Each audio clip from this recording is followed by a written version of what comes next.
My uncle raised his glass at my parents' 30th anniversary dinner. 60 guests, the good china, the whole performance, looked directly at me across the table and said, "And what about you, Nadia? Still playing arts and crafts with kindergartners?" Everyone laughed. Not mean laughs, necessarily. The kind of laugh people do when they're uncomfortable and don't know what else to do. My mother pressed her lips together.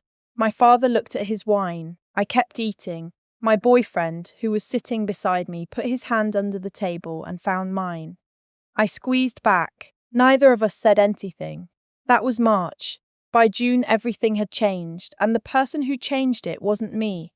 It was my uncle's own business partner, who stood up from his chair at a different dinner entirely and said in front of everyone, "Wait, you're the one who—" But I'm getting ahead of myself. My name is Nadia. I'm 31 years old. I grew up in Oakville, Ontario, in a house with a wraparound porch and a mother who kept a wall in the hallway dedicated entirely to framed degrees. There were 4 of them by the time I left for university. My father's MBA from Western, my mother's law degree from Osgood, my uncle's MBA from Queen's, and my older sister's undergrad in economics from U of T, which my mother had put up preemptively before my sister had even finished her second year. The wall was called, half-jokingly, the Wall of Achievement. Nobody in my family thought it was that funny. I grew up knowing what was expected. My sister followed the script beautifully. Economics undergrad, then a master's in finance, then a job at a Bay Street firm by the time she was 26. She was good at it too. I don't say that bitterly. She genuinely loved spreadsheets and quarterly reports in a way I never understood, the same way she never understood why I spent Saturday mornings at Farmer's Market talking to strangers about heirloom tomatoes. I did my undergrad in education at Brock. My parents were politely horrified. My father asked, twice, whether I'd considered switching to business. My mother said she thought teaching was a wonderful complement to a law degree, as though the plan was obviously for me to do both. When I graduated and got a job teaching grade 2 at an elementary school in Hamilton, my mother told her friends I was exploring options. I was 24 and I loved it. I still do. There is nothing in this world like the look on a 7-year-old's face when they realize they've just read a whole sentence by themselves. Nothing. My uncle calls it playing arts and crafts. I call it the most important work I've ever done.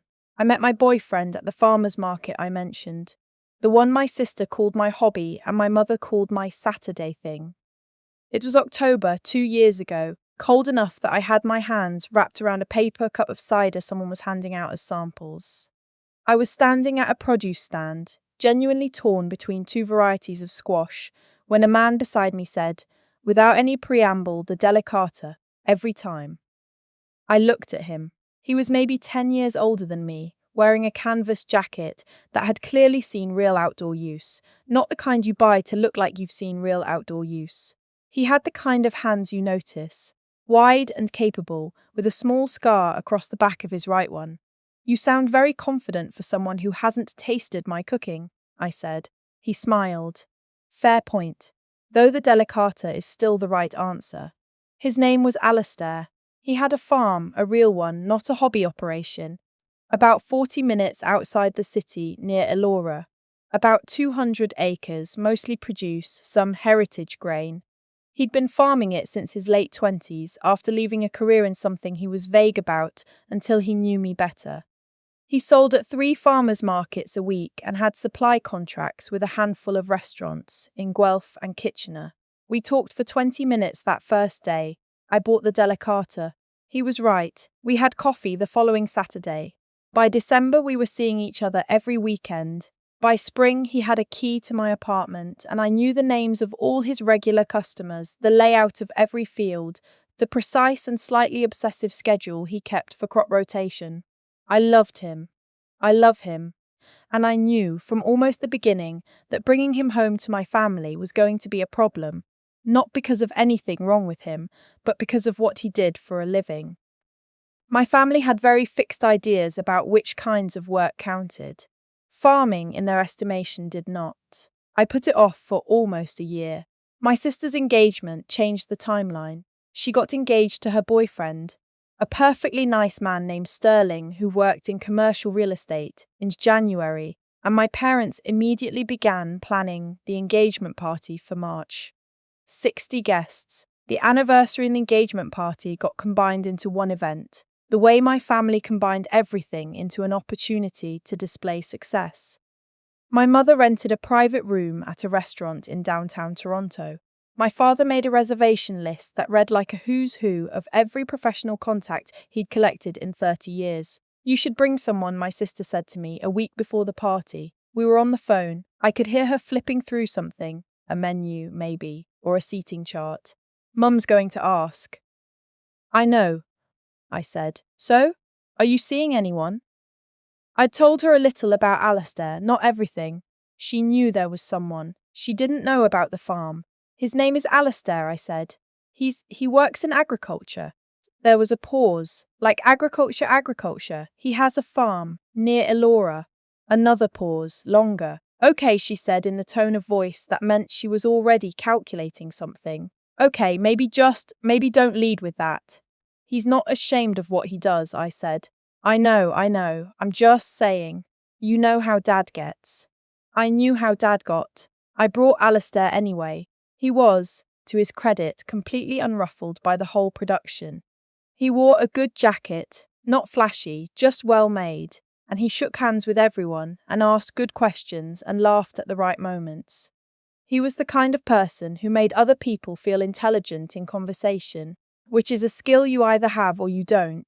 I watched him talk to my parents' friends for the first hour and thought, they have no idea what they're looking at. And they didn't.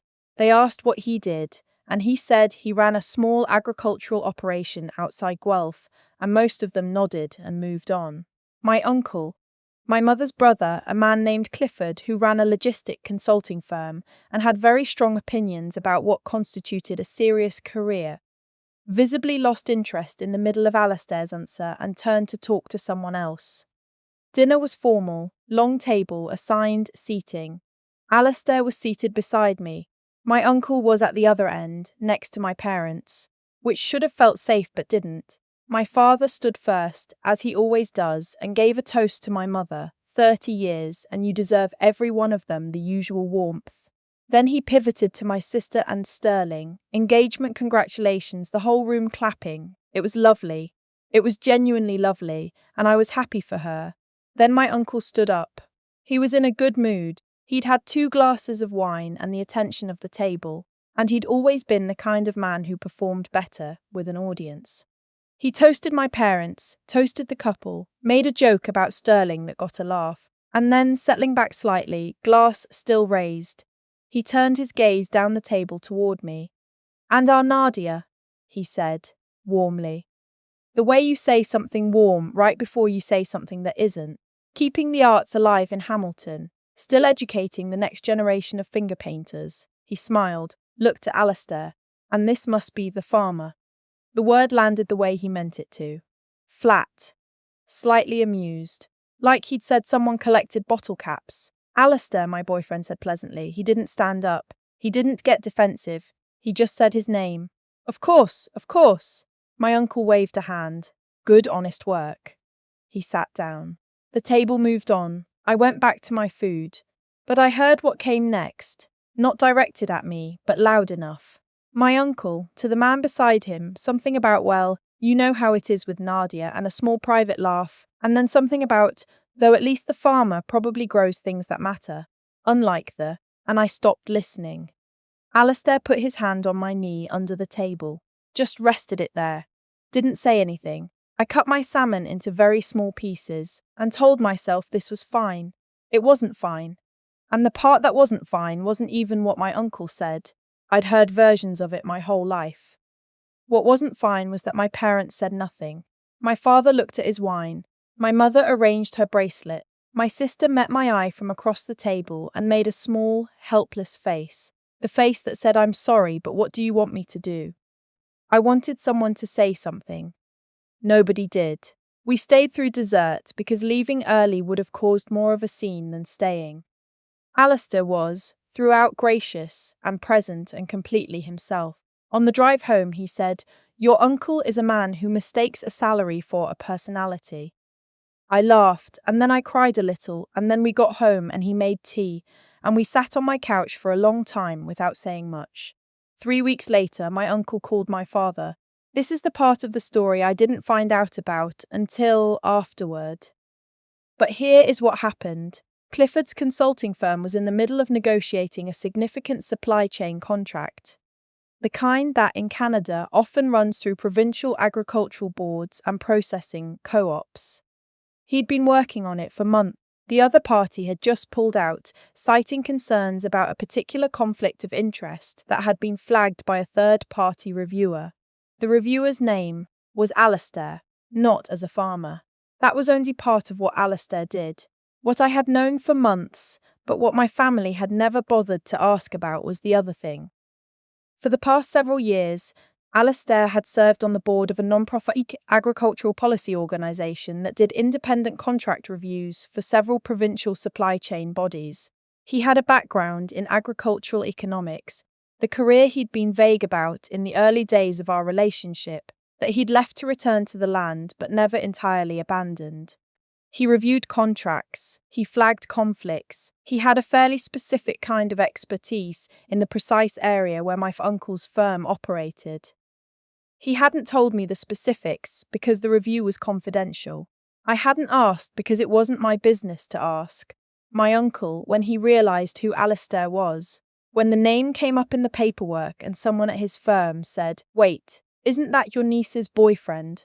called my father. I found out because my father called me. It was a Sunday morning. I was at Alistair's farm. We'd been up early because there was a delivery to prep for Monday. I was in the kitchen making coffee when my phone rang, and my father's voice on the other end was strange, careful, in a way he rarely was with me. "Nadia," he said, "I owe you an apology." I sat down. The conversation was long. He told me about the contract. He told me about my uncle's call. He told me, and this part cost him something, I could hear it, that he hadn't realised, had never stopped to ask, had made assumptions that turned out to be wrong, and that wasn't the real problem. The real problem, he said slowly, like he was working it out as he said it, was that it shouldn't have taken this to make him pay attention. "Clifford was rude to you at the party," he said. I should have said something. I didn't. I didn't know what to say. I'd waited 29 years to hear something like that from my father. "Alistair is," he started. "I know what Alistair is," I said. "I've known since October before last. You could have asked." There was a silence. "You're right," he said. "You're right about that. What happened next was not dramatic. There was no big confrontation, no public reckoning, no dinner table reversal with 60 witnesses. Life doesn't usually work that way. What happened was quieter and, in some ways, harder. My uncle did not call me directly for several weeks. When he did, his apology was brief and slightly stiff, the kind that contains an explanation embedded in it. Not quite an excuse, but close. I accepted it. I'm not built for ongoing warfare with family. And I also understood that Clifford was a man who had never once, in his adult life, had to reconsider a fundamental assumption, and doing so at 64 was uncomfortable in a way I could almost feel sorry for. Almost. My mother was different. My mother called me the week after my father, and her apology was longer and less structured and involved her crying, which I hadn't expected, and saying things like, "I've been protecting a version of success that doesn't have room for you, and I don't think I knew that until now." It wasn't polished, it was real. I cried too. My sister called and said, "I should have said something at the party, just that." No explanation. I told her she should have, and she said yes, and we moved on, which is how my sister and I have always operated, and which I'm grateful for. Alistair, throughout all of this, was largely uninterested in the details, not coldly, he's not a cold person, but practically. None of that changed what was already true, he said, one evening when I was trying to process the whole thing out loud.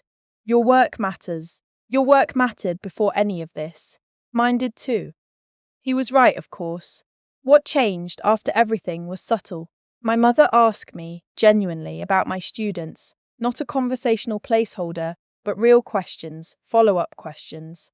The kind that meant she'd actually thought about it between calls. My father came to see the farm that following summer and spent 3 hours talking with Alistair about soil amendment and market logistics, and by the end of it he looked the way people look when they've discovered an entire field to look at. They hadn't previously thought to look at, slightly humbled. Curious. He was quieter on that visit than I'd ever seen him. He stood in the middle of a field of winter squash, delicata actually, which I found privately hilarious, and looked around and said, "This is real work." "Yes," Alistair said. "It is." My uncle nodded. He didn't say anything else for a while. I had a conversation with my mother later that fall that I think about often. We were in her kitchen, she was making dinner, the wall of achievement was visible through the doorway, same as always. I looked at it for a moment and then looked at her. "You never put anything of mine up there," I said, not accusatory, just true. She followed my gaze. Was quiet for a moment, then "I know. I'm sorry for that. I have a teaching certificate," I said. "I have a professional development award from my board from 2 years ago. You didn't know about that." "No," she said, "I didn't." I let that sit. "I'd like to know things like that," she said after a while. "Going forward, if you'd tell me." "I would," I said, "if I thought you'd care." She turned from the stove and looked at me. "I care," she said. "I'm learning to show it right. It's not a perfect ending. I want to be honest about that. My uncle still makes the occasional remark, less pointed now, but present. My parents are working on it. My sister and I are closer than we've been since we were kids, partly because she finally told me she'd always found the family's hierarchy exhausting too, which explained a lot. Alistair and I are good. We're better than good. He proposed last September at the farms at sunrise, very quietly, no audience. I said, "Yes, we haven't set a date yet, we're not in a hurry." He still sells at the farmer's market. I still teach grade 2.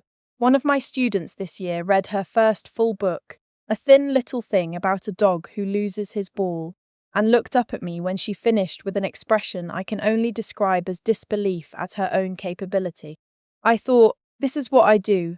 This is what I'm for. I don't need it on a wall to know that it's real.